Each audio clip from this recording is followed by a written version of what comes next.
करेंगे। लक्सर में गन्ना मूल्य घोषित कराने की मांग अब लगातार तूल पकड़ती जा रही है। किसान संगठनों द्वारा इस मामले पर आंदोलन की भी चेतावनी दी जा रही है। वहीं बीजेपी किसान मोर्चा के जिलाध्यक्ष निपेंद्र चौधरी का दावा है कि प्रदेश सरकार जल्द ही गन्ना मूल्य घोषित करने जा रही है।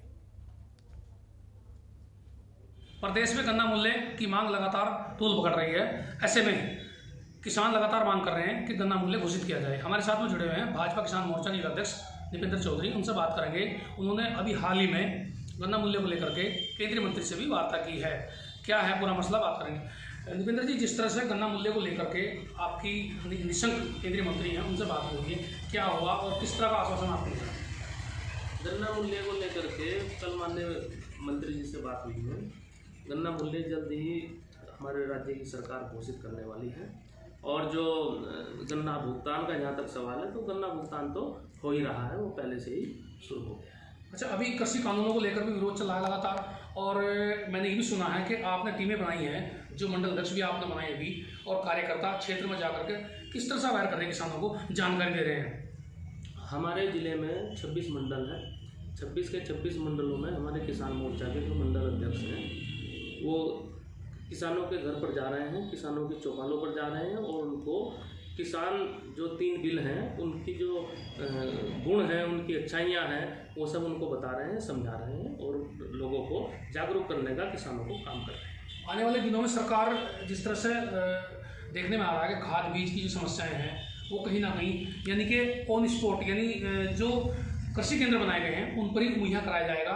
ये पहले की तरह जिस तरह कई बार किसानों ने आंदोलन भी किया, इस बार क्या स्थिति लगती है आपको, कैसा है?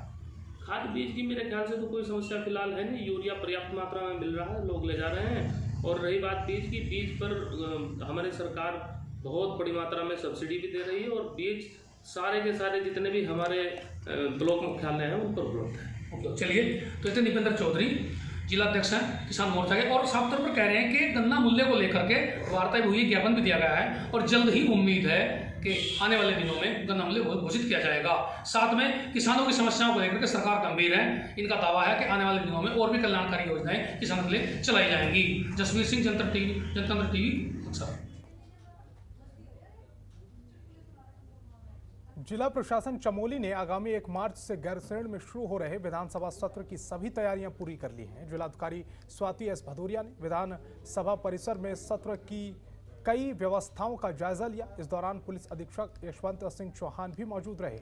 विधानसभा परिसर में स्थिति आवासों में मंत्रीगणों, विधायकों और वरिष्ठ अधिकारियों के ठहरने के उचित इंतजाम किए गए हैं। वहीं सत्र के लिए सुरक्षा व्यवस्था की चाक चौबंद व्यवस्था की गई है। आपको बता दें कि भराड़ी शहर में 1 मार्च से विधानसभा सत्र, बजट सत्र शुरू होगा। सत्र में आने वाले विधायकों और वरिष्ठ अधिकारियों को किसी तरह से कोई समस्या ना हो, इसके लिए जिलाधिकारी ने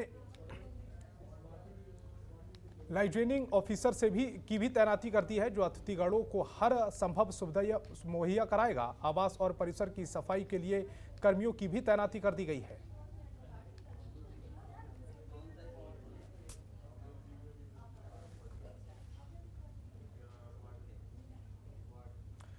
सितारगंज में कांग्रेस के कार्यकर्ताओं ने बढ़ती महंगाई को लेकर केंद्र सरकार के विरोध में शव यात्रा निकाली। ब्लॉक कांग्रेस कमेटी के नेतृत्व में कार्यकर्ताओं ने जमकर सरकार के खिलाफ नारेबाजी की।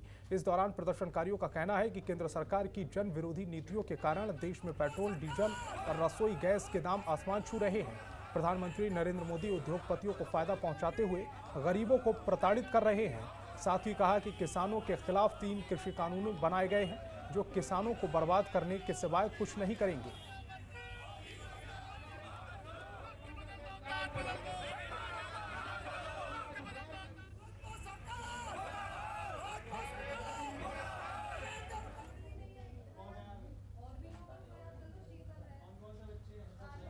काशीपुर में महिला को लोन देने के नाम पर दुष्कर्म का मामला सामने आया है। महिला ने आरोप लगाया है कि उसके साथ ये दुष्कर्म की घटना हुई है और ये घटना लोन देने के एवज में की गई है। वहीं इस पर अब सियासत भी तेज हो गई है। खबरों के निष्पक्ष विश्लेषण के लिए सब्सक्राइब करें Jantantra TV and press the bell icon. Never miss any update.